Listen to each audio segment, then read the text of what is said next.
Our first session this afternoon is going to be devoted to the general landscape today of genetic testing in neurologic disorders. And I'm pleased to introduce our first speaker, who is Jacinda Sampson, MD, PhD. Dr. Sampson is Assistant Professor of Neurology at Columbia University and Clinical Director of the Columbia Multidisciplinary Neurogenetics Program. She received her PhD in biochemistry and her MD at the University of Alabama, and then did further training in neurology and neurogenetics at the University of Utah. She cares for patients and families with a very wide range of neurologic disorders affecting both children and adults. Her research interests focus on muscular dystrophies and on the genetics of restless leg syndrome. She will speak to us about the history of genetic testing in neurologic disorders. Jacinda. So what is neurogenetics and how did we get here? I wanted to go through history and bring everyone to the current day of the modern testing that we have in genetics and in neurogenetics. And if you think about it, the genetics of the brain and the nervous system are no different than in any other area of the body. It uses the same A's, T's, G's, and C's as the rest of the DNA and the rest of your tissues and mitochondria throughout your body. But there is something about the nervous system that makes it unique. Neurology lays claim to a variety of systems: the brain, the spinal cord, the peripheral nerve, the neuromuscular junction, and the muscle. All of this powers what we do and makes us what we are. We've been fascinated with this throughout history, with drawings, going back in time, and people recognizing historically that certain traits and features do run in the family. But as we began to learn more about the nervous system, we began to learn about its complexity. The things that distinguish neurogenetics are that the nervous system is uniquely complex, which is something that is a product of its development, both from in utero and postnatally, taking years for the brain to mature after birth. It also has to do with its high metabolic demand. It takes about 20% of the energy of our bodies. It has to do with its lack of redundancy and fragility. Any injury to it is not easily compensated by other systems. And the last is its eloquence. The nervous system speaks to us by its damage. That's how we learned its function, was by studying injuries and diseases that left us with deficits that describe the diseases that we know today. Some of them may be genetic, some of them not. The ones that I wanted to accentuate are those that are genetic. So in school, we all learned about Gregor Mendel and his description of recessive and dominant traits. And we think of Charles Darwin as being one of the leaders and beginning people of the field of genetics.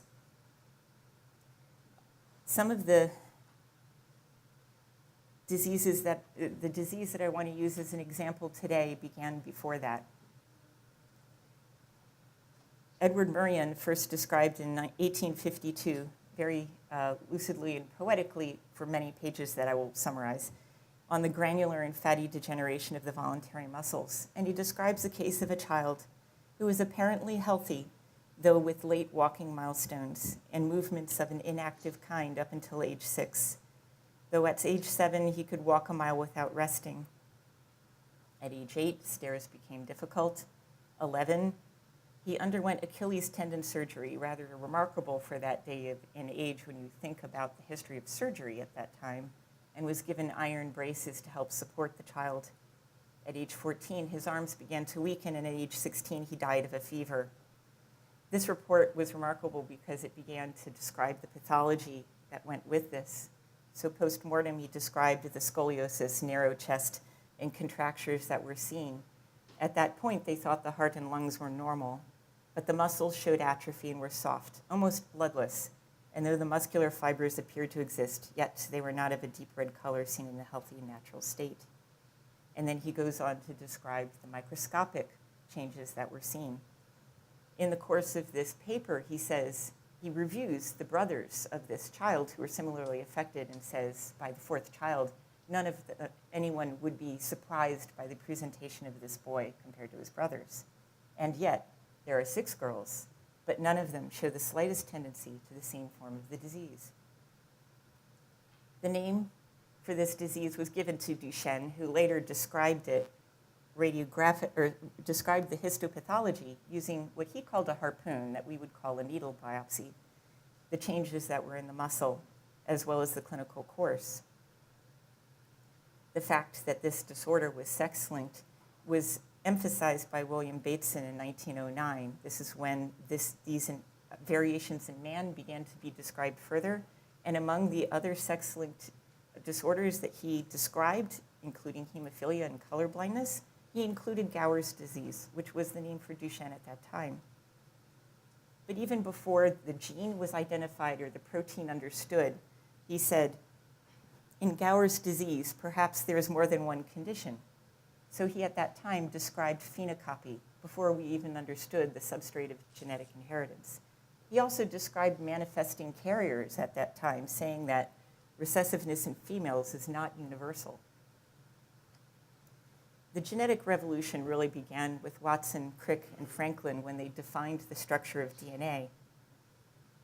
And Tijoux and Levan when they described the chromosome number, chromosomal abnormalities being some of the early features described in genetics.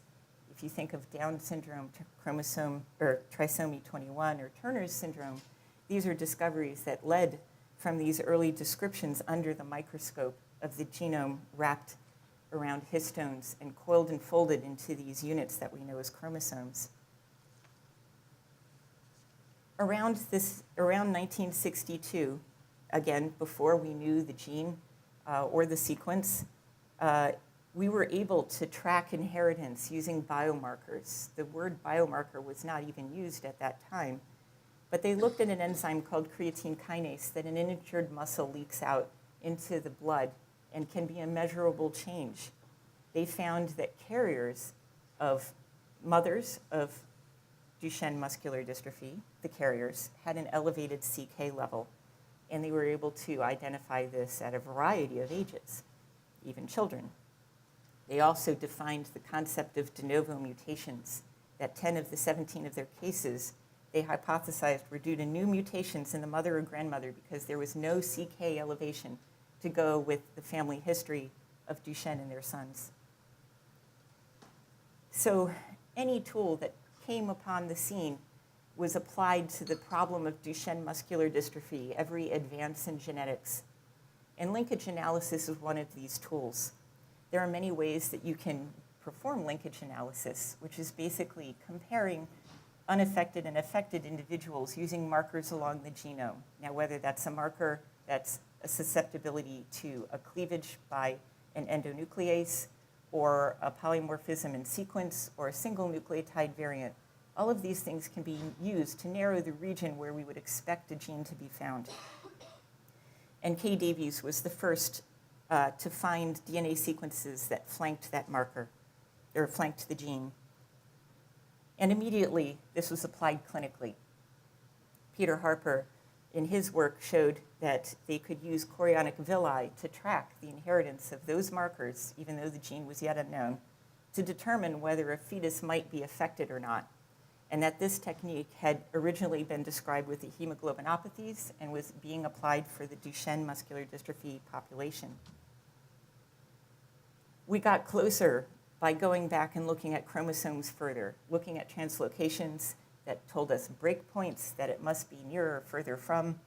And there was a particular individual who had the misfortune of having a deletion that encompassed a number of diseases, including Duchenne and chronic granulomatous disease, which leaves one vulnerable to infection, retinitis pigmentosa, causing progressive visual loss, and a rare blood type called McLeod's. He then went on to identify the gene, and it was unusually large and remains so to this day. This is the largest gene in the human genome. It's 2.5 megabases in size, which is 0.08% of the total, taking up 3,500 amino acids. It takes 79 exons to code for it. So once he knew the gene and the protein, he took the protein and made antibodies as a tool to be used in research, which was then immediately applied for diagnosis. He went on to explore what we try to explore in many of the genetic disorders, which is the genotype-phenotype relationship. Is there something about this particular mutation in this particular place in the gene that can tell us something, anything, about what will happen to the individual over time or the severity or onset of their disease? And he began to describe this using the reading frame rule, which truly does have its exceptions. But he described that adjacent exons that can maintain an open reading frame in the spliced mRNA despite a deletion event would give rise to the less severe Becker phenotype. Another individual described that not all the diseases of Duchenne were caused by a deletion or duplication. He wasn't able to find them in 30 to 35% of his patients. And with sequencing found that a mutation that inserts a stop signal, a nonsense mutation, resulted in a severe phenotype by premature translational termination. What this looks like in a simplified aspect is if you look at the sentence at the top, the big red dog sat and ran, this is what the sequence of the protein should look like. If you duplicate in multiples of 3 some aspect of this, you still have a sensible sentence. It might be a little redundant, or it might not be as descriptive if you insert or delete something that's a multiple of 3. But once you take out something that is not a multiple of 3, you can see that the sense or the translation is no longer carries the content that it originally had. And if you change that sentence to a stop codon, you lose the remainder of the sentence meaning and therefore function. Over time, knowing what the sequence was, knowing how many exons there were and the complexity of this inheritance, is it an insertion, is it a deletion, is it a point mutation, different tests began to be developed that could be done quickly, easily, and cheaply for patients, and this helped the genotype-phenotype correlations grow. It was so successful, in fact, that we no longer do a muscle biopsy as the first step to diagnosis in Duchenne. We can determine that strictly based on the genetic testing results. Since we know what Duchenne is as a gene and a protein, and we can now categorize those patients as having Duchenne and not some other muscular dystrophy, they began to be studied and understood and treated differently.